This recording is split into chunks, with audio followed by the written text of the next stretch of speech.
Is the next multi-billion-dollar opportunity being created right in front of our eyes? This is something that has taken the Bitcoin network, not something we talk about often, the Bitcoin network by storm, and it is gathering steam.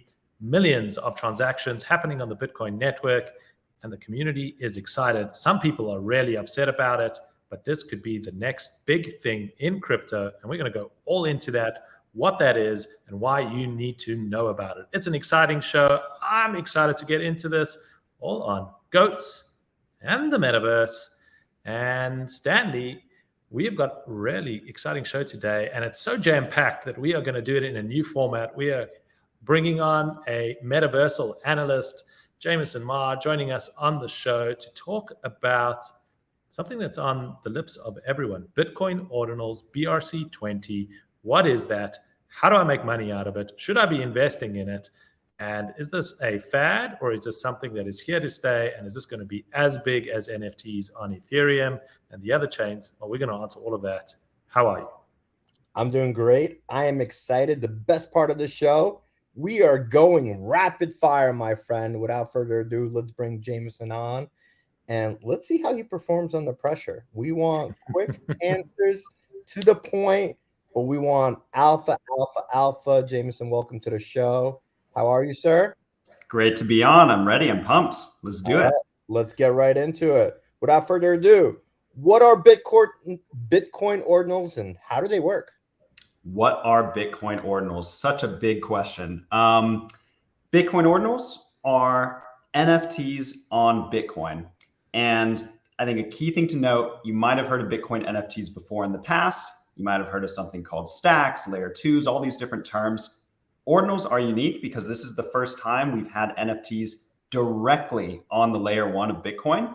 And so every node that is operating, hosting the Bitcoin network, making sure it is functioning, that they've been doing since 2009, the oldest blockchain in the world, every node, every participant in the Bitcoin network on the layer one is hosting our data in the form of these ordinal NFTs. Whether you want to put JPEGs, like a traditional NFT you'd think of on Ethereum, or something else, every node in Bitcoin is permanently hosting this data, making basically an immutable permanent NFT on Bitcoin. Someone even put the entire video game of Doom compressed onto Bitcoin where it will live forever. Other people have put different references to history or CryptoPunks, anything you want, put permanently on the layer one of Bitcoin. And people are collecting these, trading these. It's really a revolution in the way people think about NFTs and data and digital ownership on Bitcoin for the first time ever.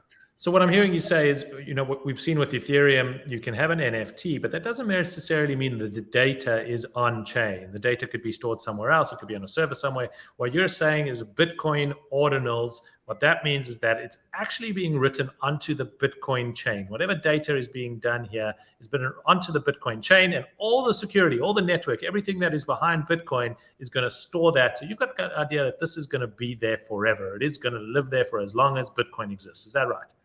That is absolutely correct. And I think that's, ordinals are like a 3-month-old thing. It's very new, but they came at really a very interesting time because there's this huge royalty debate on Ethereum. People are changing smart contracts, migrating smart contracts, changing metadata. You saw Goblin Town, for example, did this recently. And there's an acute awareness of folks that your NFTs can change. They might not be as permanent as you thought.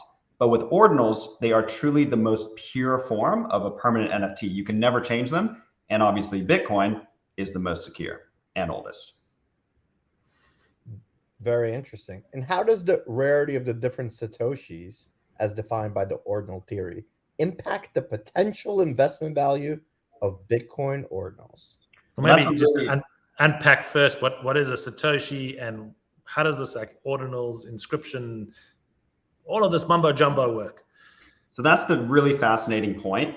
The method for creating these ordinals natively on the layer one of Bitcoin involves inscribing, which the way to think about that is just permanently writing into a little piece of Bitcoin, a Satoshi. So one Bitcoin has 100 million Satoshis. And what you are doing when you inscribe, which is creating an ordinal, is you're taking a Satoshi and you're having a Bitcoin miner permanently put some kind of data. Maybe it's a picture, but it could also be, like I mentioned, a video game or a video, whatever you want. It goes and is attached to that Satoshi. But then if you're thinking about this, you're probably going, wait a sec. Aren't Satoshis all the same? How do you tell it's on that Satoshi versus another Satoshi? It's like if you had pennies to $1, how do you know this penny is different from that penny and has data on it? That's what ordinal theory, which means ordering, comes into play. We are ordering every Satoshi that exists on Bitcoin. So there's 21 million Bitcoin, 100 million Satoshis per Bitcoin. So there's 21 quadrillion Satoshis out there. And ordinal theory is simply an ordering system to say every one of these has a serial number, and we're going to track them. And now that we can track them, we can see which ones have data, NFTs, attached to them. And so what this means is there's also a rarity associated with the Satoshis themselves. For example, old Satoshis from 2009 when Bitcoin was created might be more rare or desirable. There are also Satoshis in certain places of history. For example, when Bitcoin cuts its mining rewards in half, there are Satoshis in that halving transaction right at that point in time that might be more desirable and rare. So what you're saying is that one Bitcoin does no longer equal one Bitcoin. Depending on the Satoshis that are behind it, they could be worth even more. That is pretty crazy and pretty unique. It's amazing how collectors around the world figure out new edges to find in every little network. But I know this is taking the world by storm, or at least the Bitcoin community by storm. And while it's only been 3 months, given the current state of Bitcoin ordinals, do you think this is a good place for people to be spending time and a potential large investment opportunity? And if you do, why? I think it is a large investment opportunity. What we've really seen is a paradigm shift in how Bitcoin is perceived. And so the way I think about it, and there's obviously no guarantees in the life of investing in crypto, but this is truly the first time that people are thinking about Bitcoin as a storage layer for IP, for culture, for digital artwork.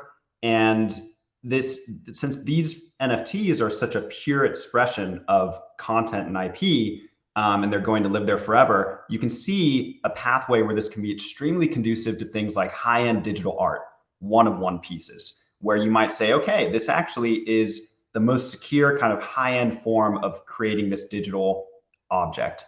And so you might see a preference for one-of-ones in digital art, but it can really extend much beyond that. And I think what's interesting here is Bitcoin has not had this native medium to express its culture. You think about NFTs on Ethereum, when people think about crypto, often they think about Bored Apes, they think about DeGods now, they think about Azuki, they think that's kind of the cool factor. And Bitcoin hasn't had that. If you want to align with Bitcoin, you could buy Bitcoin, and that's what many have done. It's the most valuable cryptocurrency, but you couldn't align your identity with it in a way that you can with NFTs on other chains. And now with ordinals, you can.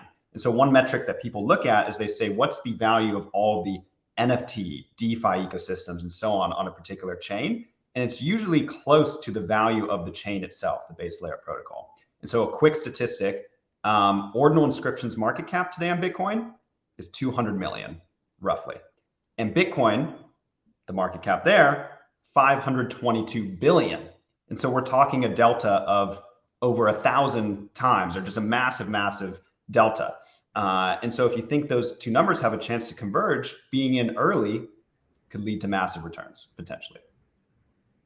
2 questions, Jamison, real quick. First one is, does this take away in your mind from the people that are kind of switching over to Ethereum, or the people that are pushing NFTs and the whole Ethereum network and saying, hey, this is the future? Do you think now people are gonna, like the Bitcoin natives are gonna say, well, maybe it's not the future, right? Because now we're building something that is similar. You know, Stanley, it's a really complicated issue.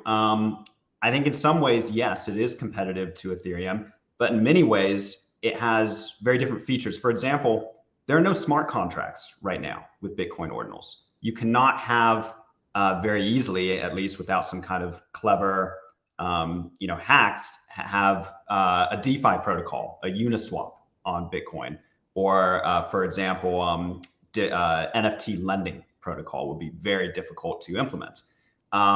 There are people trying to work on this, but it's not as easy as deploying things on smart contracts. Another example, there's no NFT standard on ordinals yet. And so when you think about indexing a collection, you can see all the NFTs in Bored Apes are in that collection. No way to do that in Ordinals. You rely on marketplaces, you rely on other entities to go through an index and say, okay, this Ordinal Punk is in the Ordinal Punks collection. And it's really just extremely rudimentary at this point still. And so I think it's difficult to say they're going to converge, but I do think they are competitive in some ways. And there's other people that there's Bitcoin maxis that actually don't like Ordinals because it's made the fees higher. And so there's all kinds of different issues. I think it's too early to say that this is going to detract from Ethereum. Now, Jamison, I've been hearing the term BRC20. We know what an ERC20 is in the NFT world. What is BRC20 and how is it related to Ordinals? And should I be buying them? Should you be buying them? Run out right now. Load your bags. No. BRC20. Hashtag not financial advice. Hashtag not financial advice. No, it's BRC20 is fascinating because they really were not meant to be anything big at all. The creator, this guy Domo Data, basically it was a side project related to a Dune dashboard that he was building. So he did not intend for them to be anything at all. But effectively what BRC20 has done is they've jerry-rigged ordinals and that method of inscribing onto a Satoshi to create actually fungible coins, which is very confusing because I've just spent the last 10 minutes talking about how ordinals are NFTs, which are non-fungible, and these are actually fungible. I think the right way to think about them is similar to ERC 1155s, where you actually are able to inscribe text, and this text can become effectively a fungible token. So you inscribe JSON text, it's 4 simple lines of code into a Satoshi, and this sets some parameters like how many tokens you have out there, and these trade as ordinals, but it's all the text is the same. And so it actually is more fungible than it would be otherwise. So what that's done is created shitcoins on the Bitcoin network. We've seen Pepe and we've seen other kind of tokens that are happening in the Ethereum world. Now what you're saying is that we may start seeing that in the Bitcoin world. Is that what's happening here? Yeah, so BRC20 has gone from effectively nothing a couple weeks ago to $500 million of market cap today. And it went as high as $1 billion. And we've seen 9 figures of volume actually transacting on this. So it actually is liquid. People are trading back and forth in these tokens. And I think this really speaks to the overall Bitcoin, meme coin meta that's going on right now. Many people are very excited to speculate on Pepe and meme coins in general, no matter what chain you're on. And now, because of this clever experiment by Domo, people had a vector to speculate on Bitcoin through ordinals. And so it really, in my view, is just an extension of that craze. Whether BRC20 is here to stay, it's difficult to tell because there are competing alternatives. I mean, it's really, I wish I could show a picture. It's just 4 lines of text inscribed into an ordinal. There might be better alternatives in the future. So it's high risk, but so far it's definitely captured a lot of attention and hype.